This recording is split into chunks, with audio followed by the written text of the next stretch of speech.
Hai, Assalamualaikum. Salam sejahtera. Alhamdulillah, sehingga 12 tengah hari ini, saya dah terima macam-macam jawapan daripada kamu semua.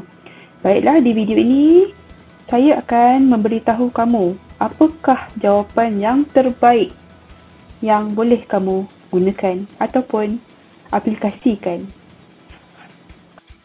Baiklah, untuk latihan kamu, saya ada tanya beberapa soalan.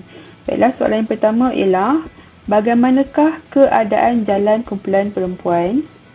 Soalan kedua ialah bagaimanakah keadaan jalan kumpulan lelaki? Dan soalan ketiga, kelaskan keadaan jalan mengikut ciri. Dan ada dua soalan kemahiran berfikir alas tinggi iaitu nyatakan dua kemahiran proses sains yang dapat kamu perhatikan dalam situasi di atas. Cadangkan cara supaya Ana dapat menarik Melia dengan lebih mudah. Okey, saya akan bincangkan jawapan setiap soalan insya-Allah. Baiklah, soalan pertama. Bagaimanakah keadaan jalan kumpulan perempuan? Okey, jom kita tengok semula. Okey, sekarang ni kita nampak Ana sedang menarik Melia, kumpulan perempuan ni, okey? Dia menarik di atas permukaan tanah ataupun permukaan pasir. Jadi, saya rasa kamu semua dah tahu. Kalau permukaan ini tanah dan berpasir, adakah permukaan itu rata? Tidak kan? Permukaan itu semestinya kasar. Okey, saya ulang semula. Permukaan jalan ini kasar. Dan mungkin di masa setengah daripada kamu nampak jalan ini berliku-liku-liku.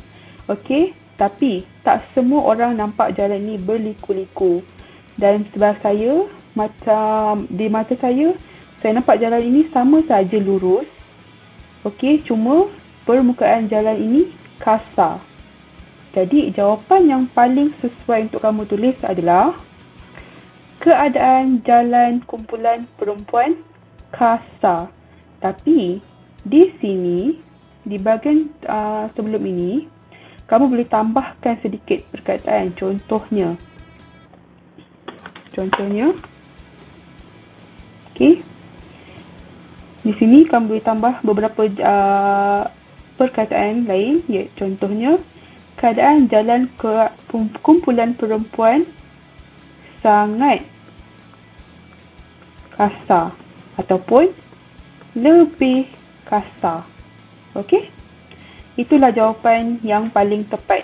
Ringkas sahaja, tidak perlu membuat ayat yang panjang. Dalam sains, jawapan kamu kena straight to the point. Okey, tidak boleh buat ayat yang terlalu panjang. Okey, soalan saya yang kedua ialah bagaimanakah keadaan jalan kumpulan lelaki? Okey, kita tengok semula gambar. Okey, kamu nampak ini Chan sedang menarik rakannya. Okey, dia menarik upih di atas rumput. Okey, seperti kamu sudah tahu, rumput ini permukaannya, permukaan rumput licin. Okey, jadi itu sahaja jawapan yang patut kamu tulis. Okey, jadi jawapan kamu yang paling tepat seharusnya ialah keadaan jalan kumpulan lelaki licin. Cuma di sini macam tadi juga, kamu boleh tambahkan sedikit sebelum ini. Okey, contohnya. Okey, contohnya keadaan jalan kumpulan lelaki lebih licin ataupun sangat licin. Okey. Tetapi kalau daripada hasil kejemuk yang tadi saya sudah tanda, ada beberapa orang yang saya terima sahaja jawapannya walaupun ayatnya agak panjang. Okey. Dan di sini kita nampak juga jalan yang dilalui oleh kumpulan lelaki ini juga sama juga macam kumpulan perempuan, dia tegak. Okey. Dia lurus sahaja ke sini. Okey. Tapi jawapan yang paling tepat ialah keadaan jalan kumpulan lelaki licin. Okeylah. Sekarang untuk soalan seterusnya. Kelaskan keadaan jalan mengikut ciri. Okey, kita ulang semula. Okey, ciri. Jadi ciri apa yang tadi saya dah tekankan? Ya, ada dua ciri, itu jalan yang licin dan jalan yang kasar. Jadi jawapannya ini saja yang kamu perlu tulis, iaitu licin dan kasar. Kalau kamu jawab, contohnya kamu jawab seperti ini. Okey. Jalan licin. Jalan kasar. Okey, itu juga cikgu terima. Okey, ini saja ciri yang kita nampak di sini. Okey? Okey, dan ini adalah soalan terakhir. Soalan kemahiran berfikir alas tinggi. Iaitu, nyatakan dua kemahiran proses sains yang dapat kamu perhatikan dalam situasi di atas.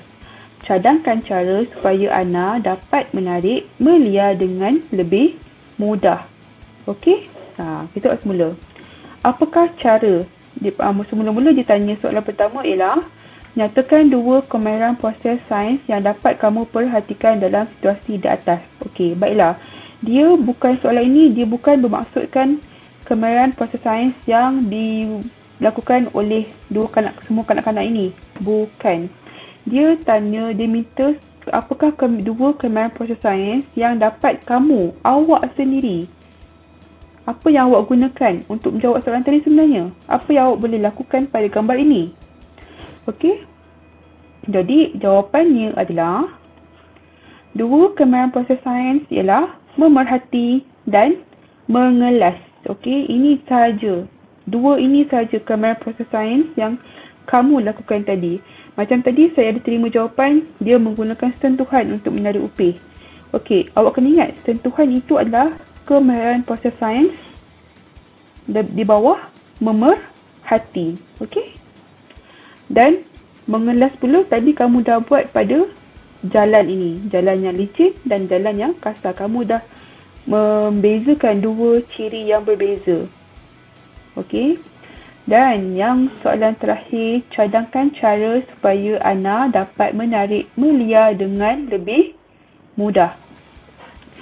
Okey, untuk soalan ini, saya terima macam-macam idea dan setakat ini saya terima jawapan itu sebab ini adalah jawapan yang soalan terbuka.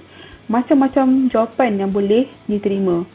Okey, dan ini saya telah pilih satu jawapan yang saya paling suka ialah Ana perlu menggunakan laluan berumput yang licin untuk menarik Melia dengan lebih mudah. Okey. Jadi antara cadangan yang sesuai ialah Ana perlulah menarik upih di permukaan berumput ini. Kerana jalan ini licin. Mesti dia boleh tarik Melia dengan lebih mudah. Okey, saya harap penerangan saya ini dah dapat kamu fahami. Okey. InsyaAllah kita akan jumpa selepas ini dan saya akan menggunakan Google Meet. Okey, seperti yang di atas permintaan kamu semua.